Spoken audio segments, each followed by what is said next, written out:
Subhanahu wa ta'ala menyelamatkan kita daripada amal-amal tholeh dan menjadikan kita orang yang mudah untuk beramal soleh.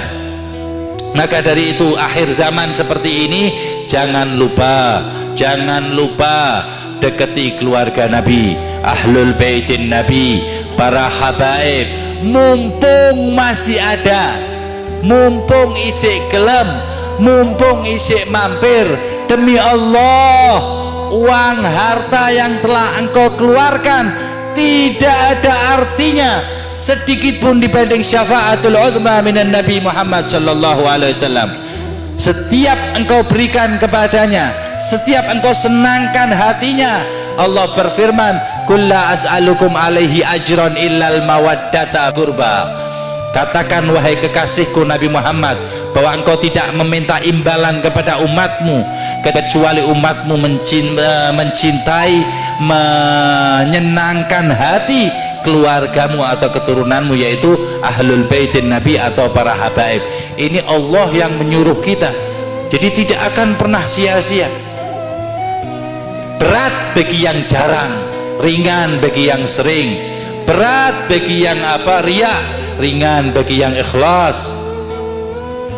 Sumpah bagi yang bakhil, bangga bagi yang karam, yang dermawan.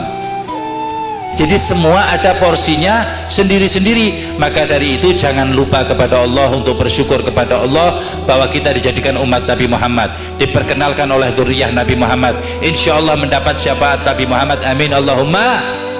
Tidak ada yang lebih mahal daripada syafaat Nabi Muhammad. Tidak ada satu makhluk pun yang masuk surganya Allah kecuali mendapat syafaat Nabi Muhammad SAW. Walaupun para nabi, Nabi Adam, Nabi Nuh, Nabi Idris, Nabi Soleh, semuanya mendapat syafaat Nabi Muhammad SAW. Sebab yang punya surga Nabi Muhammad, yang punya karcis surga Nabi Muhammad SAW. Allah berfirman, inna a'tainakal kautsar. Kautsar itu karcis tiket. Telaga diibaratkan itu seperti karcis. Jadi ente nggak bisa masuk surga kecuali ente minum dari telaga al-kautsar. Itu diperuntukkan oleh Allah Subhanahu wa ta'ala untuk satu orang, yaitu Nabi Muhammad sallallahu alaihi wasallam. Apakah mungkin Nabi Muhammad tidak memberi minum cucunya atau tidak memberikan minum kepada seseorang yang telah menyenangkan hati cucunya? Tidak Rasulullah, sedangkan Rasulullah SAW lebih dermawan ketimbangan angin yang berhembus. Rasul SAW lebih dermawan daripada angin yang berhembus. Bayangin dermawannya Nabi Muhammad SAW. Yang tertulis di buku yang sudah terjadi di dunia itu hanya 1%. Nanti di akhirat Rasulullah SAW lebih dermawan lagi.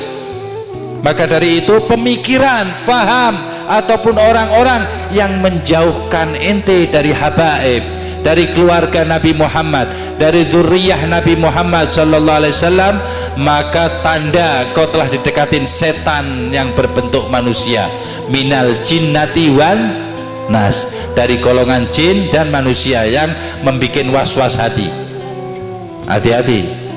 Jadi yang sudah dekat maka bersyukurlah, minta kepada Allah, ya Allah langgengkanlah hubungan hati kami kepada keluarga kekasihmu Nabi Muhammad sallallahu alaihi wasallam, agar aku mendapat ridhomu ya Allah dan mendapat syafaat kekasihmu Nabi Muhammad sallallahu alaihi wa ala alihi wasallam, di mana engkau telah berikan sesuatu yang tidak akan pernah dimasukkan surga, sesuatu yang tidak bisa orang masuk surga kecuali dengan hal tersebut, yaitu telaga al-kautsar, dan engkau telah berikan kepada kekasihmu.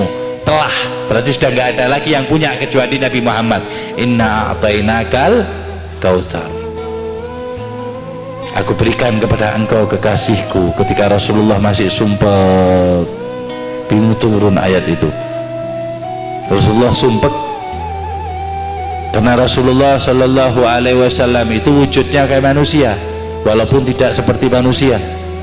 Sumpah Rasulullah Shallallahu Alaihi Wasallam, Allah Subhanahu Wa Taala menghiburnya dengan memberi telaga al-kautsar. sumpek sekali dikasihnya telaga Al-Kautsar. Kalau sumpeknya 2 kali kasih syafaat semua umatnya.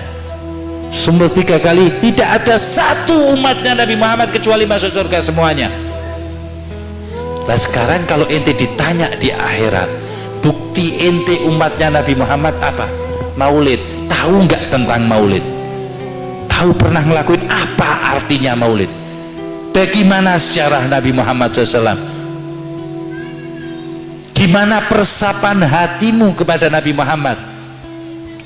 Engkau masih bisa tertawa ketika diceritakan tentang Nabi Muhammad dan engkau mengatakan diri engkau cinta kepada Nabi Muhammad?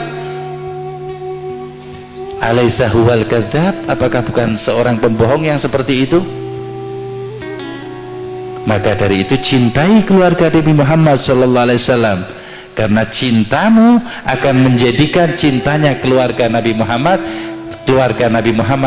akan memberitahu kepada moyang dia ataupun datuk mereka bahwasanya fulan bin fulan telah membantu saya ketika kami di dunia, berilah syafaat wahai kakekku. Seseorang di Indonesia ini ada yang membantu satu Habib yang mempunyai toko. Habib punya toko, orang ini membantu memasukkan dan mengeluarkan barang barang Habib tersebut. Keluarin kalau pagi barang itu, kemudian kalau sore tutup. Sebab orang Jawa ini punya toko di sebelahnya juga, cuman masih muda. Suatu ketika Al-Habib Ali bin Muhammad Al-Habsyi ziarah kepada Al-Faqih Al-Muqaddam di Hadramut, Yaman, dari Sewon ke Tarim. Dan Habib Ali diberi oleh Allah Subhanahu wa ta'ala anugerah bisa melihat di dalam kubur. Ini ahli kuburnya ada apa enggak? Dan Sayyidina Habib Ali Al-Habsyi melihat Al-Faqih Al-Muqaddam tidak ada di dalam kuburnya. Kemudian Habib Ali balik ke Sewon. Besoknya Habib Ali datang lagi ke Al-Faqih Al-Muqaddam Muhammad bin Ali, datuk moyangnya habaib yang ada di Indonesia ini. Datang lagi, kemudian bertanya, ya jadi wahai kakekku Al-Faqih Al-Muqaddam, kemana gerangan kemarin? Kemana kemarin, maksudnya perginya kok nggak ada? Kata Al-Faqih Al-Muqaddam, aku kemarin berangkat ke Jawa menolong seseorang yang sedang sakaratul maut, dan aku melihat dari sini banyak syaitan yang akan menuntunnya kepada su'il khatimah, maka aku tidak terima karena dia telah membantu cucuku, maka aku berangkat rombongan langsung ke Indonesia dan menyelamatkan orang ini yang telah membantu ngangkat tokonya Habib ini dan menjadikannya husnul khatimah. Itu Al-Faqih Al-Muqaddam Muhammad. Bagaimana dengan Rasulullah sallallahu alaihi wasallam?